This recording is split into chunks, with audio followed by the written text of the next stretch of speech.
नमस्कार। सत्यमेव जयते हमारे YouTube चैनल रोग मुक्त शरीर में आप सभी का स्वागत है। आज हम आपको मुख्य रूप से जो टॉपिक होगा वो हमारा होगा गुर्दे की पथरी एवं पित्त की थैली की पथरी का इलाज हम अपने नेचुरोपैथी और मेडिसिनल योगा के द्वारा किस प्रकार से बिना ऑपरेशन के करें। इसके पहले हमारे मेडिसिनल योगा और नेचुरोपैथ की कुछ विशेषताएं हैं जो हम आपको बताना चाहते हैं। हमारा जैसे medicinal yoga centre, medicinal yoga का मतलब आप समझिए, एक तो नॉर्मल योगा जो लोग कर ही रहे हैं। कभी आप ये नहीं सोचते कि मेडिसिनल योगा क्या है। मेडिसिनल योगा का मतलब हमारा इस तरह से आप समझें कि जिस तरीके से हमारी मेडिसिन काम करती हैं उसी तरीके से ये मेडिसिनल योगा काम करते हैं। मेडिसिनल योगा के अंदर हमारी क्या चीज़ें, oxygen therapy, medicinal exercises, medicinal asanas, कौन से रोग के लिए किस आसन की ज़रूरत है, कौन से रोग के लिए किस एक्सरसाइज की ज़रूरत है, कौन से रोग के लिए किस ऑक्सीजन थेरेपी की कितनी मात्रा में ज़रूरत है। क्योंकि हमारे शरीर के अंदर जितने भी अंग हमारे हैं, पूरा शरीर हमारा सेल से बना हुआ है और पूरा सेल्स जो है हमारी ऑक्सीजन के ऊपर ही जीवित हैं। जिस सेल्स के अंदर हमारे ऑक्सीजन की कमी हो जाती है उसी सेल्स के अंदर हमारे रोग उत्पन्न हो जाते हैं। उन सेल्स के अंदर हमारी टॉक्सिन जमा हो जाती है। यानी हम अपने पूर्ण शरीर को किस तरीके से डिटॉक्सिफाई करें, उसके लिए सबसे बेस्ट थेरेपी या सबसे बेस्ट उपचार जो है हमारा जो है ऑक्सीजन थेरेपी है। और दूसरे नंबर पर हमारी चीज़ें आती है नेचुरोपैथी।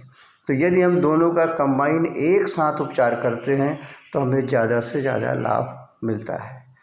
तो इसलिए वो चीज़ें हम आपको समझा रहे हैं कि कभी भी इस चीज़ का कन्फ्यूजन में ना रहें कि नहीं भाई ये भी योगा है। योगा में तुम्हारी 8 चीज़ें हैं, उसमें से विशेष चीज़ फिर दोबारा करें, ऑक्सीजन थेरेपी सबसे इम्पॉर्टेंट है। क्योंकि ऑक्सीजन थेरेपी ही हमारी प्राणवायु है। जिस जिस स्थानों में, जिस जिस अंगों में, जिस जिस कोशिकाओं में हमें प्राणवायु की कमी होती जाती है वही कोशिकाएँ हमारी रोग पैदा होने लगता है और फिर धीरे धीरे करके गंभीर रोग में चली जाती हैं और अंत में वो कोशिकाएँ हमारी मृत्यु हो जाती है। इसलिए ऑक्सीजन थेरेपी सबसे ज़रूरी चीज़ है। या दूसरी भाषा में हम कह दें कि शरीर के अंदर जो सेल्स के अंदर हमारे कचरा भरा हुआ है, जो शरीर के अंदर हमारे वेस्ट चीज़ भरी हुई हैं, उन चीज़ों को पूर्ण रूप से साफ करने के लिए या निकालने के लिए सबसे बेस्ट हमारी ऑक्सीजन थेरेपी है। अब हम आगे आपके सामने स्टोन के बारे में चर्चा करेंगे। यहाँ पर आज आप देख रहे हैं कि हमारे स्टोन्स भी, चाहे किडनी स्टोन हो चाहे गॉलब्लैडर स्टोन हो, ये भी बहुत तेज़ी से बढ़ रहे हैं। किडनी स्टोन्स ज़्यादातर आप देखेंगे कि पुरुषों में 95% और महिलाओं में 5% होते हैं। पित्त की थैली के ऑपरेशन के स्टोन्स जो होते हैं हमारे, वो महिलाओं में 95% होते हैं और पुरुषों में 5% होते हैं। किडनी स्टोन्स जो हमारे होते हैं, किडनी स्टोन्स अगर हमारे हो गया तो धीरे धीरे करके हमारे किडनी की, या जिसको हम गुर्दा भी कहते हैं, उसकी कार्य क्षमता धीरे धीरे कम होने लगती है और धीरे धीरे करके हमारा किडनी डैमेज होने के चांसेस हो जाते हैं। तो स्टोन भी एक बहुत बड़ा कारण हमारा है किडनी को डैमेज करने का, या दूसरे बड़े इन्फेक्शन हो जाते हैं उससे हमारी किडनी डैमेज हो जाती है। स्टोन्स जो हमारे होते हैं उसकी प्रक्रिया हमेशा चलती रहती है। ये नहीं कह सकते कि अगर हमने एक बार स्टोन निकला दिया तो दोबारा स्टोन नहीं होगा। स्टोन के रिकरेंसेस होते ही रहते हैं। तो कितनी बार हम ऑपरेशन कराएंगे, क्योंकि हमारे बॉडी के अंदर स्टोन के क्रिस्टल्स बनते ही रहते हैं, लेकिन उस साइज के क्रिस्टल्स जो हमारे आराम से निकलते रहते हैं और वो एक स्टोन का रूप नहीं ले पाते हैं तो हमें कुछ महसूस नहीं होता है। तो इसलिए हमें किडनी स्टोन्स की जो हो जाए, जो कि हमारे किडनी स्टोन के अंदर 3 तरह के स्टोन्स उसमें मुख्य रूप से पाए जाते हैं, जैसे calcium oxalate, calcium sulphate, calcium phosphate. ये तीनों तरह के स्टोन्स जो होते हैं ये हमारे मेडिसिनल योगा के द्वारा और नेचुरोपैथी के अंदर बताए हुए कुछ उपचार के द्वारा 100% डिजॉल्व हो जाते हैं। लेकिन उसके अंदर भी कुछ शर्तें होती हैं। अगर कुछ ऐसी चीज़ें हैं हमारी किडनी के अंदर जिससे कि हमारी दवाइयाँ या हमारी क्रियाएं बराबर वहाँ तक नहीं पहुँच पाती हैं तो उन दशाओं में फिर हमें ऑपरेशन की तरफ जाना पड़ता है। इसी प्रकार से हमारी पित्त की थैली, जिसे हम बोलते हैं गॉल ब्लैडर स्टोन्स, ये भी हमारी एक बड़ी, ये भी एक तरह से कभी कभी जानलेवा बन जाती है।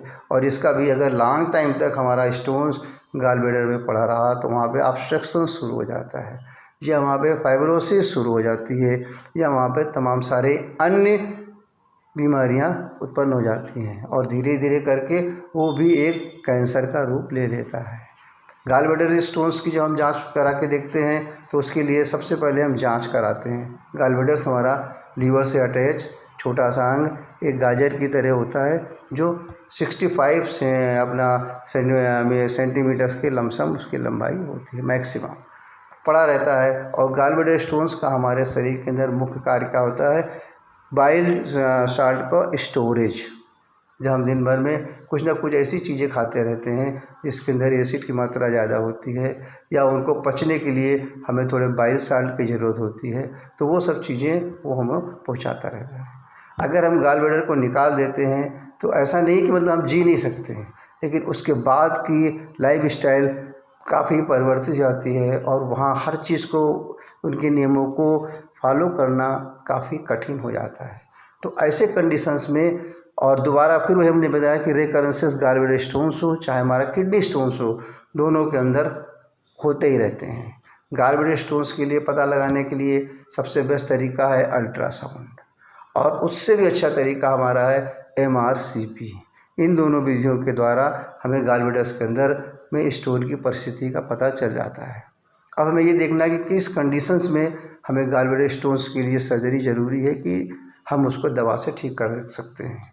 यदि हमारा गॉल ब्लैडर म्यूकोसील नहीं है, यदि हमारे गॉल ब्लैडर में 50% बाइल साल्ट है, यदि हमारे गॉल ब्लैडर में किसी तरह का ऑब्स्ट्रक्शंस नहीं है, यदि हमारे गॉल ब्लैडर्स के अंदर जो है श्रिंक नहीं हुआ है, ये हमारा गॉल ब्लैडर जो है हमारे अंदर किसी भी तरह का कोई फाइब्रोसिस नहीं हो गई है, इसके बाद अगर हमारे गॉल ब्लैडर के अंदर अन्य किसी भी तरह की चीज़ें नहीं हैं, और स्टोन की साइज मैक्सिमम 27 mm से ज़्यादा की नहीं है, तो इस कंडीशन पे अगर हमारा गॉल ब्लैडर है तो फिर हमको ऑपरेशन के जाने के पहले दवाइयों का सेवन करना चाहिए, जिससे कि हम इस चीज़ को बिल्कुल निकाल सकते हैं, या बिल्कुल निकल जाएगा अगर हमारे गॉल ब्लैडर के फंक्शंस अच्छे हैं।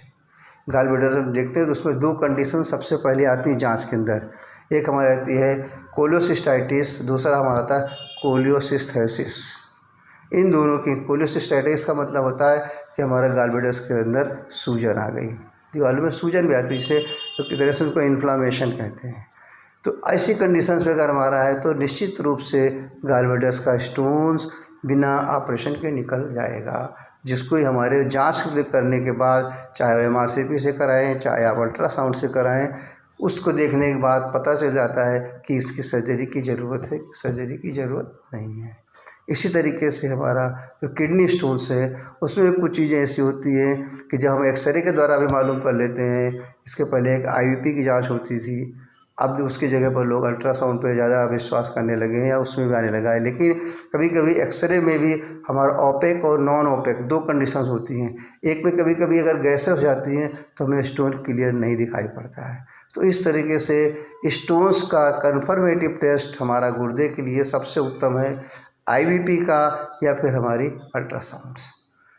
जब हम पूर्ण से पता चल जाता है कि हमारे स्टोन से गॉल ब्लैडर में या स्टोन से है हमारा किडनी के अंदर, तो निश्चित रूप से पूर्ण विश्वास के साथ अगर आप हमारा मेडिसिनल योगा का जो ट्रीटमेंट्स है, या जो उसके द्वारा उपचार बताया गया है, और साथ साथ में नेचुरोपैथी से, हमें आशा है कि आपको पूर्ण लाभ होगा।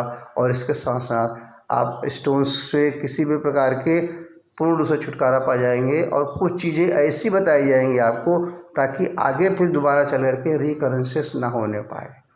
यानी मेडिसिनल योगा के अंदर हमने आपसे बताया, नेचुरोपैथी के अंदर बताया कि इसके अंदर जिन चीज़ों की रिकरेंसेज जो होते रहते हैं, उन रिकरेंसेस को कैसे रोका जाए ताकि दोबारा वो चीज़ ना होने पाए। इस चीज़ की संपूर्ण जानकारी आपको MM नेचुरोपैथी एवं मेडिसिनल योगा सेंटर में बहुत अच्छी तरीके से समझाई जाएगी, बहुत अच्छी तरीके से आपको बताया जाएगा, जिससे कि आगे चल कर के आपको तकलीफ़ ना होने लगे। क्योंकि ये सब सारी चीज़ें जितनी भी आती हैं ये सब हमारी लाइफ स्टाइल में आती हैं। अब लाइफ स्टाइल में क्या क्या चीज़ आती है? मुख्य रूप से लाइफ स्टाइल हमारा भोजन, हमारी लाइफ स्टाइल के सोने की कैसी है, हमारी लाइफ स्टाइल दिन भर काम करने की कैसी है, हमारे लाइफ स्टाइल की क्वालिटी क्या चीज़ है। तो बहुत सारी चीज़ें जो हमारी लाइफ स्टाइल में आती हैं जिनकी वजह से ये सारी चीज़ें आती हैं। लेकिन मुख्य रूप से हमारा स्टोन्स की प्रॉब्लम जो होती है उसका मेजर काज या मुख्य कारण हमारा भोजन ही होता है। तो इस तरीके से हम चाहते हैं कि आपका अगर पथरी की शिकायत आपको है तो एक बार आप ज़रूर पूर्ण रूप से लाभ उठाएं और हमारे योगा सेंटर से संपर्क करें। हमारा योगा सेंटर का टाइमिंग हमने पहले बता दिया था कि 5 से 7 में शाम को निःशुल्क बताया जाता है, जिसमें कि आप पूछ भी सकते हैं और इसके साथ साथ आप उसमें वीडियो कॉन्फ्रेंसिंग भी कर सकते हैं और इसके साथ साथ में आप अपनी समस्याओं को बता सकते हैं और उनके बारे में जो यदि आपके पास समय है तो आप 5 से 7 के बीच में शाम को आकर के हमारे सेंटर्स में सामने सामने भी अपनी समस्याओं के बारे में जान के उनका समाधान कर सकते हैं। इसके साथ में हम ये कहेंगे आपसे कि आप अपने जीवन को निरोगी बनाएं, स्वस्थ बनाएं और सुंदर सा जीवन जिएं। यही हम कहेंगे। हंसते रहिए, हंसाते रहिए, रोग मुक्त शरीर बनाते रहिए।